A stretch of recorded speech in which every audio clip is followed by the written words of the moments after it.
Nobody else seems to be covering this at all. This is very serious, America, and you need to wake up and you need to start passing this around to other people in your circles, other people that you value that are putting out information like I am, and you need to tell people to start covering this.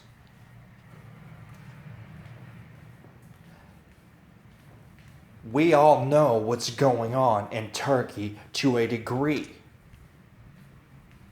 It's pretty obvious that this whole coup, quote unquote, that happened in Turkey was bull.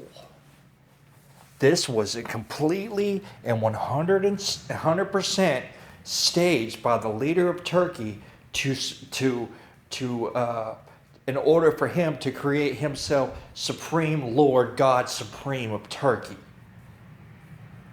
You could scroll down through this article and it doesn't list all of them, but this is only day 5 since this quote unquote attempted coup took place, and somewhere upwards of 60,000 people have been fired and arrested. And we're talking military personnel. We're talking about government officials. We're talking about police. We're talking about lawyers. We're talking about every teacher in the country. And the list goes on and on and on. Anybody who he suspects of having any kind of opposition to him whatsoever is getting fired, and a good chunk of them are getting thrown in prison. And he's even came outright and said he wants to reinstate the death penalty so he can kill his enemies. Now, the whole time that all of this is going on, because it seems to be the only part of the equation that anybody's talking about, Incirlik Air Force Base is still without power.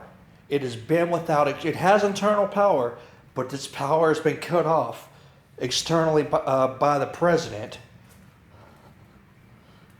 for 5 days now.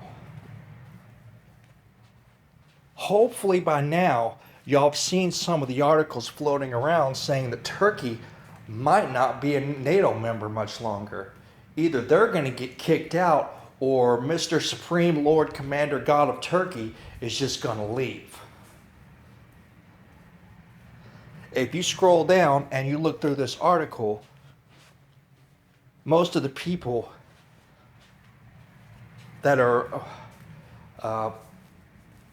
giving comments here, experts in various fields relating to nuclear weapons, are saying that Incirlik Air Force Base is pretty much a glorified storage facility.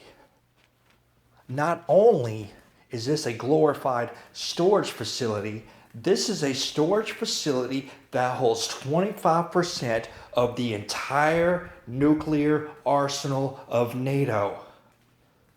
25% of the entire nuclear arsenal for NATO, and this man is going out and arresting and getting ready to murder anybody he suspects of opposing him in any way. If this man is willing to do something so insane, something we haven't seen since, what, Hitler? You don't think for a second that he could say, peace NATO, I'm out, thanks for the nukes, and then we got another Middle Eastern country who hates us and has 25% of the entire NATO nuclear stockpile, and nobody's covering this story? Really, America?